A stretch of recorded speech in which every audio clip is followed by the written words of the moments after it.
Welcome to Kitchen Table Finance, the podcast where we serve up bite-sized pieces of financial advice to simplify your money and your life. Hey Dave, how you doing today? I'm doing great, Nick. How are you?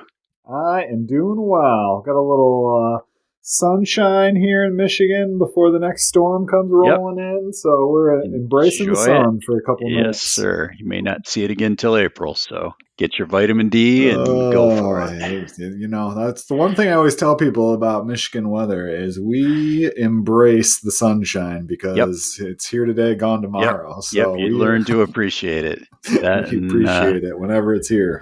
As the old Norwegians would say, there's no bad weather, there's just bad clothing choices. So there you go. So we have another episode today along the lines of retirement planning, and specifically that action of most of the people that we work with that are going into retirement have spent their whole life saving money, learning how to save money, learning how to live below their means, accumulating. And now all of a sudden this pivot happens where you have to go from being a saver to a spender, right? Right. It's a big psychological shift, and it's not easy for a lot of people. And the psychology of retirement is as big an obstacle for a lot of people that we talk to as the money itself. Oh, for sure. Yeah, it's definitely, it's kind of surprising. I think from the outside looking in, I think even a lot of our clients who come in don't realize how big of a change that is for them, right? The goal has always been to grow this money. But we rarely talk about how we're going to spend it and how that's going to affect you psychologically. Right. And you become attuned to being excited when you see your account balance go up, and then and all of a sudden you're taking money out and it's like, oh gosh, now it's going the other way. This can't be right. Right. So, and to some degree, I think we all fall into the trap of your self-worth is your net worth kind of thing. And not to say that people take it to the extreme, because there are people that do, but we definitely, I feel like, attach ourselves to hey, look at what I've accomplished over my life and how much money it's a I've been report able to grow. Your portfolio statement is not a report card. Right. Yeah. Especially at that point in your life. I like this. We've really kind of distilled our firm's philosophy about retirement down to 5 bullet points, really, to try to help people make this shift. Our guiding principles of retirement planning and what people need to consider. Yeah, absolutely. So our first one is, of course, my favorite, and that is aligning your values with your money, right? And it's this kind of this age-old, and we talk about all the time on this show of, people spend their entire lives saving money for retirement, putting it away and investing it, but they've spent very little time thinking about how they're going to spend that and what they're going to do in retirement. And one of the exercises that we love is actually just this of how we get people to think about aligning your values and what's most important to you with your money and how you're going to spend it. And it seems to be a very effective way to really get people to think about, you've worked and that's been your identity for a long time. So what does that next phase look like? And how do you want to incorporate putting your money into the things that are most important to you? Exactly. It doesn't really matter from my point of view as a planner if what's important to you is helping your grandkids with college or helping your youngest son buy a house with a down payment or going on great trips, but try to think about what that's going to be, because then it gives you permission to then go ahead and spend that money and use that money in a way that if it's just in there as part of your account balance, it's who knows what it's for, and I'll never know if I have enough. Right. Well, and I think of it this way, a lot of retirement conversations are, well, what do you take home right now? Right. How do we, and we'll help you replace that. Well, that's not who's getting excited about that. Right.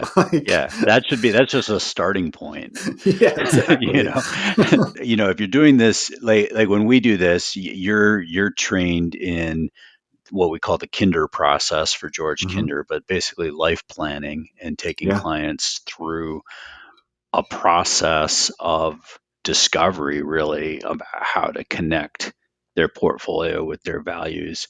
I think, for folks out there that are interested in this or thinking it through on their own, some questions you can ask yourself. What is it about work that you're likely to miss? What do you need to think about replacing in your life when you stop working? A lot of times that's your social network. We talked a minute ago about your net worth being your personal worth, but for a lot of people too, that identity of work is tied Yeah. up in who they see themselves as. So you Right. need to be cognizant of that if you're just cutting ties with the office, or who are you now? We say it tongue in cheek. That's a pretty important part of retirement psychology. Oh, absolutely. I mean, just think of like all the general conversations that you have Yeah. with people. Like, Yeah. hey, tell me about yourself. Well, they Yeah. usually start with, well, I'm a, I'm a financial planner in right, Michigan, and right, right. What replaces that for you? right. Yeah, Yeah, exactly. yeah, Exactly. And I think, and so part of the Kinder process is like just thinking about all the things that you've ever possibly wanted to do and then trying to mhm, like prioritize them. But it's mhm, always interesting to me because people tend to fall into a couple different categories of like what's most important to them, right? And usually towards the top of the list is relationships or mhm, connections.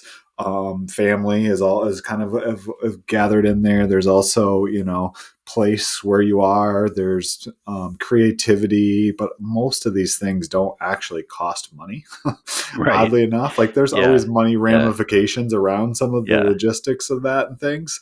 Most people don't come back and say, I want to have the $1 million boat or whatever it is, right? Like mhm, it's usually more along the lines of, I want to spend more time doing this because this is what I love. right. And it's not necessarily taking a bunch of money or resources, which is always interesting to me.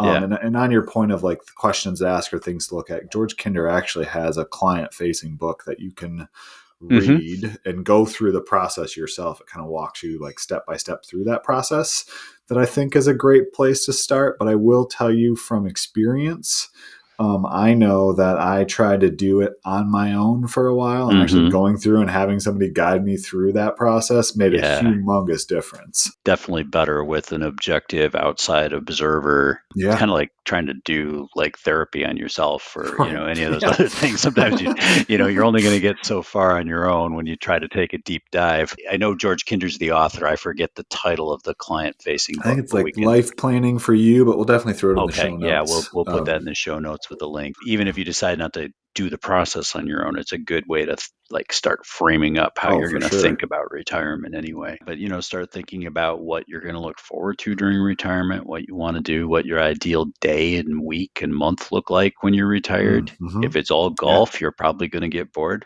I get bored Yeah. just thinking about golf. So that's our first point, is really think about your values and how you want to spend your money and your time. Yeah, and I think our most successful clients that went through and like retired to something that they were Hmm. excited about, not Yeah. necessarily from something of like, I just That's need to how get Beth out of used here. to And phrase it. Yeah, yeah, you want to retire to something, not from something. yeah, And exactly. So, point number two on our list is to understand where your money goes and how much you need to spend in retirement. Interesting enough that we frame it this way, right? Because first we got right, to prioritize and figure out what you want to do, and then we can figure out like how much of that can you actually do, with right, placing the most emphasis on what's most important to you, right? yeah, and really this is a nice way, or an elaborate way of saying you need to think about your budget, Yep. where you stand right now, and what you're spending your money on, because that Hmm. will lead into what you need to pay for in retirement, and what maybe you're paying for now that you don't need to pay for in retirement, or that you feel like, hey, that's something I could easily give up if I need to, so that Yeah. I can do other things. I hate the idea because it's like telling somebody they need to go on a diet, but Right. what we really need to do is have an idea where your money's going. Yeah, and and again, linking it up to that conversation of, okay, you told me that you wanted to spend more time with your kids, but in order to Hmm. do that, that means maybe not have as many lattes, right? Like that's a Right. much easier, like, of Well, course I want to do that, as opposed to me saying you shouldn't have as many lattes because you're not going to have enough money to right, retire, right. right? We end up saying it, I think, once a week lately, but show me your budget and I'll tell you your priorities. So Exactly. we've got to start somewhere, and we've got to make sure those align with the other things you're telling us.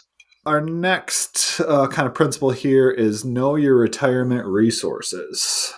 We've got to build the airplane out of something, right, to get you through retirement. So you need to be able to have an idea of what your Social Security looks like, Yep. any other income sources you may have in retirement, how Mm-hmm. your portfolio looks and how it's invested, and is it invested intentionally in order to to successfully go from saver to spender. You've got to really take a look at all those levers that you can pull. Yeah. And I think, just understanding, like, for example, Social Security, what those choices are, right? Mm-hmm. Because that does impact a lot of our clients. Like, we always joke, if you tell us exactly when you're going to die, we'll tell you what Social Security strategy to take, right? Right, But right. that's always somewhat tongue in cheek. And there's no, if you Google when should I take Social Security or Chat GPT, you're going to get probably, 5 different Yeah, answers that are yeah. saying different things. And the reason for that is the math is pretty simple, right? Like the Mm-hmm. longer you wait and the longer you live, the better off that net payment is. But Right. when we're talking in the context of spender to saver, if you know for a fact that you're going to have an issue and it's going to be hard for you to spend money out of your portfolio and watch the value of it go down, so much so that you get fearful and spend Mm-hmm. way less than you should, then I'm fully for people taking Social Security earlier and having that ability to, Right, spend money that you wouldn't right, necessarily be able to if you were so afraid of, the value of your portfolio going down, right? right. Yeah, and another way to put that is, or to kind of get at what you're getting at is, on a spreadsheet, we can plug in numbers, and I can tell you based on what we plug in exactly when you should take your Social Security. But every one of those numbers that we plug in is a choice, Right. and it's not something we know other Mm, than what your benefit is at full retirement age. We don't know what returns are going to look like. We don't know what inflation is going to look like. We don't know how long you're going to live. We don't know all these things, but we have to put those into the model. Each one of right. those is a philosophical choice Mm, and a preference. Do you want yeah. to plan for living into your 90s? We don't know, right? All those things are choices. And so at some point, you've got to just decide these are the things that are important to me. And that's what we plug in. Yeah, absolutely. And, another big one on here is healthcare. And what are your options Hmm. with healthcare? What does that look like? How does that Right. potentially change the equation on some of these variables? And it's all kind of, there's all sorts of different variables at play. And so you can't make a decision about Social Security without also looking at healthcare and healthcare costs and how you're going to get healthcare and what is going on with your portfolio. Like all of these things intertwine, Hmm. and so you have to really understand not only kind of what you have but also how they play together. So our fourth point, Dave, is have an investment philosophy and stick with it. I feel like that could be Right. something they put on your tombstone someday. I do end up repeating that very Good. often. If you don't have an investment philosophy, and I don't mean like for your average do-it-yourselfer investor, it doesn't have to be like I only invest in stocks with PE ratios of 1 point Right. or 19 or higher or whatever. It doesn't have to be that. What we're getting at there is have a philosophy around how you're going to behave in different markets, Mm, or that will be constant across different markets, I think, is a right. better way to put that. I am a moderate investor who believes that, the short term will be topsy turvy, but the long term will be okay. And I just need to invest accordingly so that I have my bases covered in all those different markets so that when the stuff hits the fan, you're not scrambling around going, did I make good decisions? Why did I do this? Remind me Yeah. again why we own that, you Right. know? So I think that's the big thing that I want to see is an intentionally built portfolio around a central philosophy that you can live with in good times and bad. Yeah, I think that's so important just from the standpoint of, like you said, retirement is a 30-year project for a lot of people now, right? And so you're going to have a lot of things that happen. And the other piece of this too, from a psychological standpoint, is when you are accumulating money, when you're putting money in every month, those recessions, those bear markets, those downticks in the market do not Mm-hmm. affect you psychologically as much, because Right. that's always kind of compartmentalized as this is future money. I don't need to worry about it. I'm still putting money in. I'm fine. That changes quite dramatically when all of a sudden you're looking at that bucket of money and this is, I have to live on this for the next 30 years Right. and the market's down. Yeah. And that distorts how you perceive the markets for sure. Yeah. Plant those flags in your mind, write them down.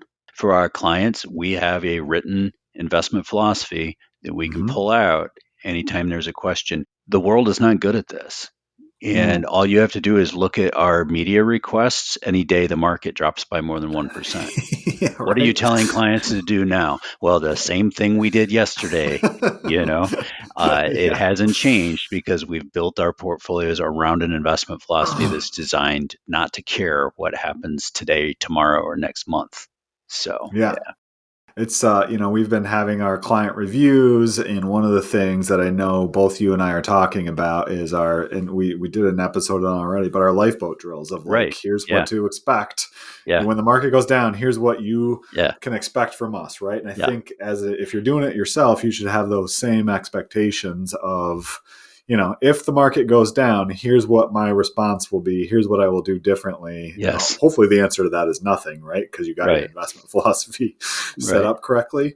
But just bringing your mind through that is really helpful, especially when it comes to retirement and retirement investing. Right. I think this last one is, probably one of the most important. I mean, I guess they're all important, but number 5 is be flexible, right? Yeah. I think agility and financial planning is one of the most important things you can have, because I will guarantee you that, we've done countless retirement plans for people, and I have yet to have one come true after 30 years. Right. Right. Yeah. Yeah. Who amongst our clients have set a goal at 62, retired at 65, and then still had the same goals at 72? Right. Sometimes it's little things, sometimes it's big things, but life will change. Yeah. Life will change. Psychologists will tell you, you can ask 1,000 people what they want their life to look like 2 years from now, and it'll be some variant of where they're at right now based on what they'd like and don't like about their current situation. Sure. But when they get there 2 years from now, it's going to be a different set of choices. Yeah. And we're just very, very bad at understanding that. And you have to recognize that as a planner. Yeah.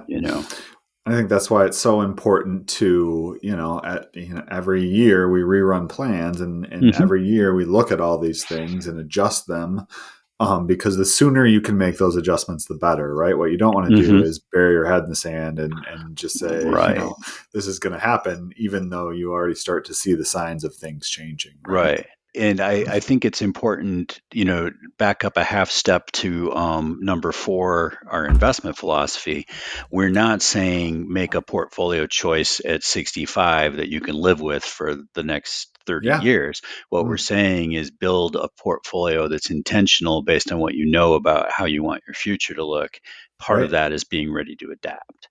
Yeah, for and sure. Where that hits the road is, if you tell me that you're very likely to move, or if I feel like you're a little unsettled with where you are, we've both gotten to the point, I think, where we can maybe pick up on things like that before the client is conscious of it. Like, I can kind of tell, like maybe 2-3 years out in the future, you don't seem happy with where you're located right now, or so we need to, is that something we need to talk about? Where that comes into play with the investment philosophy is we need to be able to create liquidity then, potentially, and think about where we're taking money from now, because we may have to make different choices in the future.